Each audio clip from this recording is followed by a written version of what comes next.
T C കൊടുക്കേണ്ട രീതിയാണ് നമ്മൾ പറയുന്നത്. ഏത് കുട്ടിൻ്റെയാണോ ടി സി കൊടുക്കേണ്ടത്, അപ്പോൾ ആ കുട്ടിൻ്റെ ID നമ്പർ നമ്മൾ ആദ്യം നോട്ട് ചെയ്തേക്കുക. ഉദാഹരണത്തിന് 4ാം ക്ലാസ്സിലെ ഒരു കുട്ടിന് ടി സി കൊടുക്കാൻ വേണ്ടിയിട്ട് എടുക്കണം. അപ്പോൾ ഈ കുട്ടി ഈ ഒരു ID നമ്പറുള്ള കുട്ടിൻ്റെ ID നമ്പറിൽ ലോങ് പ്രസ് ചെയ്താൽ കോപ്പി ചെയ്യാൻ പറ്റും. അപ്പോൾ ID നമ്പർ ഞാൻ കോപ്പി ചെയ്ത് വെച്ചിട്ടുണ്ട്. ഇനി നമ്മൾ ട്രാൻസ്ഫർ സ്റ്റുഡൻറ്റിലേക്ക് ചെന്നാൽ ഇവിടെ നമുക്ക് 2 ഓപ്ഷനാണ് ഇതിൽ കാണുന്നത്. ഒന്ന് ചുവപ്പ് മാനേജ് സ്റ്റുഡൻറ്റ് ട്രാൻസ്ഫറും, മറ്റേത് മാനേജ് സ്റ്റുഡൻറ്റ് ഡിസ്കണ്ടിന്യൂ. നമുക്ക് ടി സി കൊടുക്കാൻ ട്രാൻസ്ഫറാണ് കൊടുക്കേണ്ടത്. ആ ട്രാൻസ്ഫർ എടുത്തു. എന്നിട്ട് ഏറ്റവും താഴെ സ്റ്റുഡൻറ്റ് UID ഓപ്ഷൻ ഉണ്ട്, അവിടെ UID കൊടുത്തു. എന്നിട്ട് പുതിയ മദ്രസൻ്റെ പേര് നമ്മൾ അടിച്ചു കൊടുക്കുകയാണ്. അത് അടിച്ചു കൊടുത്തു.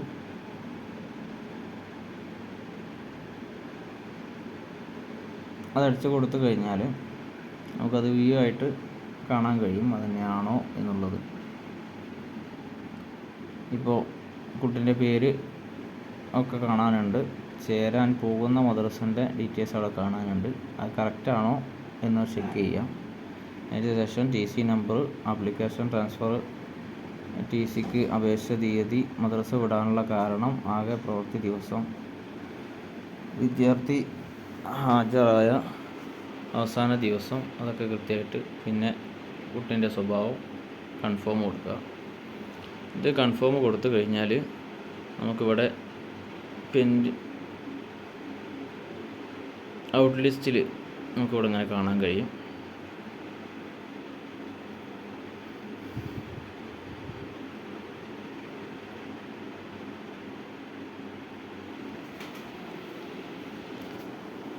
ഇവിടെ ഔട്ട് ലിസ്റ്റിൽ കാണാൻ കഴിയും. ഔട്ട് ലിസ്റ്റിൽ നമുക്കിവിടെ ഉണ്ടാവുക ഈ കാണുന്ന രൂപത്തിൽ ഡൗൺലോഡ്, ക്യാൻസൽ എന്ന രീതിയിൽ അത് നമുക്ക് കാണാം.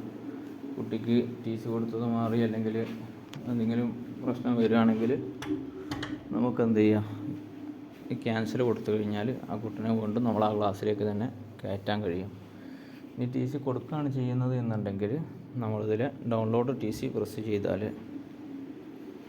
നമുക്കത് ഡൗൺലോഡായിട്ട് നമ്മുടെ ഫോണിലേക്ക് ടി സി ഡൗൺലോഡ് ചെയ്യാൻ കിട്ടും.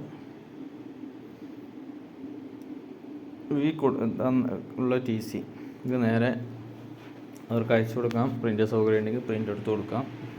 ഇതാണ് ടി സി കൊടുക്കുന്ന രൂപം.